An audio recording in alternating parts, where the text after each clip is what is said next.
ভাইরা আমার, শুরুতেই একটা কৈফিয়ত আমি দিয়ে নেই। আর সেই কৈফিয়তটা হলো,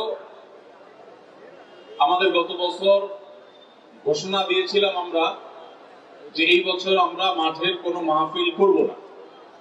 ইনডোর প্রোগ্রাম, হালাকা প্রোগ্রাম, বিশেষ কিছু প্রোগ্রাম যেগুলো মসজিদে, কোনো হল রুমে, এরকম প্রোগ্রামগুলো করব।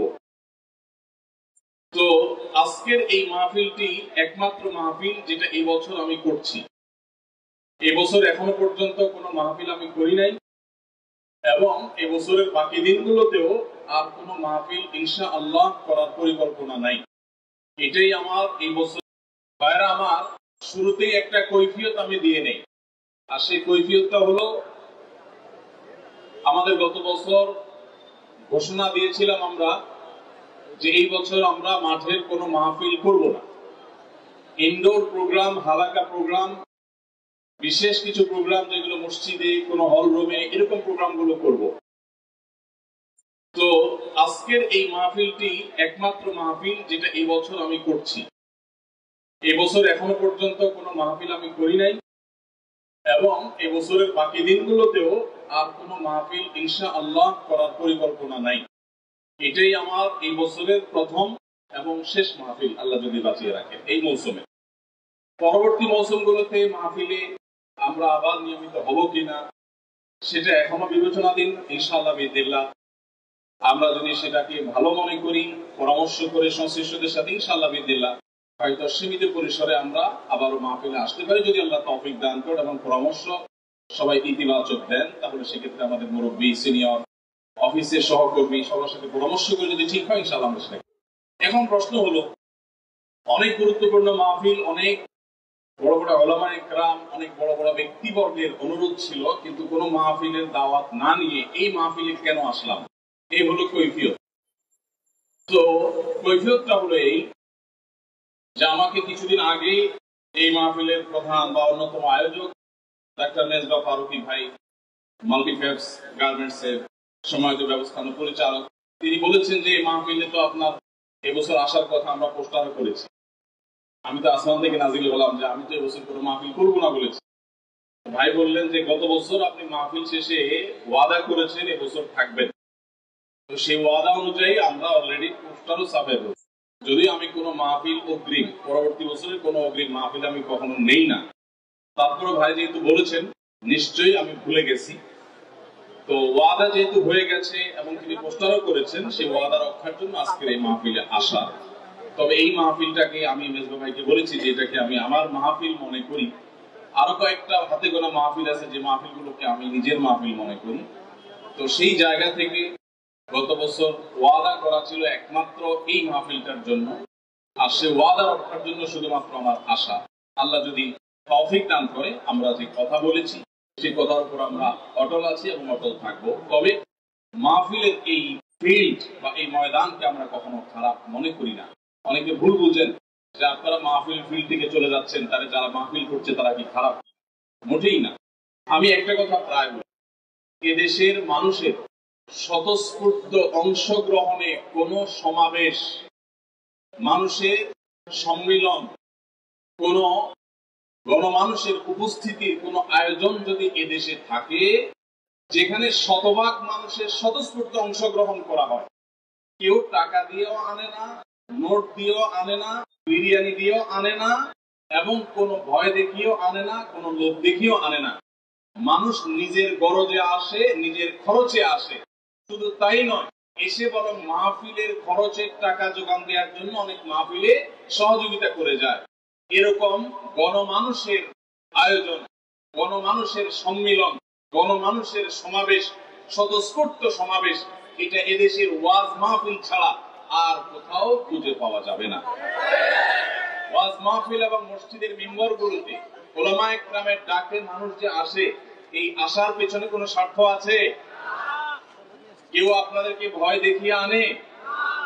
আপনাদের এখানে আসার পেছনে কোনো দুনিয়াবি লোভ আছে?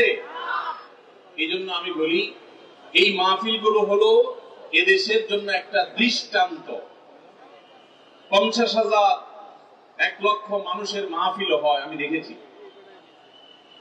হাজার হাজার মাহফিলে লোকের সমাগমের মাহফিল, এটাকে সামাল দেওয়ার জন্য আমাদের আইন শৃঙ্খলা রক্ষাকারী ভাইদের তেমন কোনো হিমশিম খেতে হয় না, বরং শত শত মাহফিল আছে। আমি জানি যে মাহফিলগুলো আয়োজক, আলোচক এবং শ্রোতাদের সর্বাত্মক প্রচেষ্টার মাধ্যমে, সবার সম্মিলিত চেষ্টার মাধ্যমে, ভলান্টিয়ার ভাইদের সর্বাত্মক সহযোগিতার মাধ্যমে শান্তিপূর্ণভাবে এত হাজার মানুষ আসে, মাহফিল ঠিক মতো হয়, সুষ্ঠুভাবে হয়, আবার সবাই যার যার বাড়িতে ফিরে যায়। 50,000 মানুষ একত্র হলে সেখানে গন্ডগোল, মারামারি, ফাসাদ, দাঙ্গা, হাঙ্গামা বা অশান্তি সৃষ্টি করার মতো কোনো বিষয় আজও পর্যন্ত এদেশের কোনো মাহফিলে হয়েছে বলে আমার জানা নেই। অতএব এই মাহফিলগুলো হলো এদেশের সবচেয়ে বড় আদর্শ মানুষের সমাবেশ, ভালো মানুষদের সম্মিলন। এবং এই সম্মিলনগুলো, এই সমাবেশগুলো থেকে অন্য যত রকমের সমাবেশ, সেটা রাজনৈতিক হোক, সেটা বিনোদনমূলক হোক, সেটা বিভিন্ন নামে হোক, সকল সমাবেশের বাইরে এই সমাবেশের মানুষগুলো থেকে, মাহফিলের উপস্থিত মানুষগুলো থেকে, এই প্রোগ্রামগুলো থেকে শেখার আছে, জানার আছে, নেওয়ার আছে। আল্লাহ তাআলা মাহফিলের এই ময়দানকে এদেশের মানুষের হেদায়েতের জন্য, এদেশে কোরআন হাদিসের কথা অনুযায়ী আমাদেরকে চলবার জন্য, ইসলামের কথা জানবার এবং মানবার জন্য মাহফিলগুলোকে আল্লাহ তাআলা ভরপুর কামিয়াব এবং কবুল করুন। ভাইরা আমার, এই দেশে মাহফিলগুলো যদি না থাকতো, মসজিদের মিম্বরগুলো থেকে মানুষকে যদি নীতি কথা না শোনানো হতো, তাহলে আইন শৃঙ্খলা এখন যতটা নিয়ন্ত্রণে আছে, এতটা নিয়ন্ত্রণেও কখনো থাকতো না।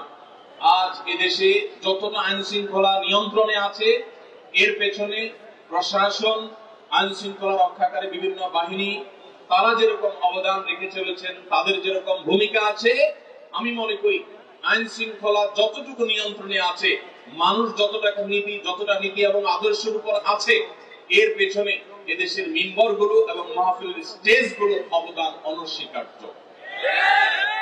মাহফিলের আলোচনা শুনে ইতিহাসে কোনোদিন, মসজিদের মিম্বরের ওয়াজ শুনে ইতিহাসে কোনোদিন কোনো মানুষ কাউকে খুন করে নাই। মাহফিলের আলোচনা শুনে এবং মসজিদের মিম্বরের খুতবা শুনে, বক্তব্য শুনে কোনো মানুষ কোনোদিন কোনো খারাপ কাজ করে নাই।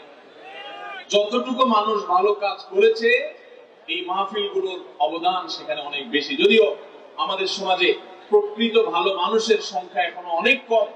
আমরা মুসলমান নিজেদেরকে দাবি করি, অথচ মুসলমানের গুণ আমাদের মধ্যে অনেক কম। আল্লাহ তাআলা আমাদের সবাইকে প্রকৃত মুসলমান হওয়ার তৌফিক দান করুন, বলুন আমিন। সময়ত ভাইরা আমার, এটা ছিল আমার কৈফিয়ত যে এই একটি মাহফিলে আমি কেন এলাম।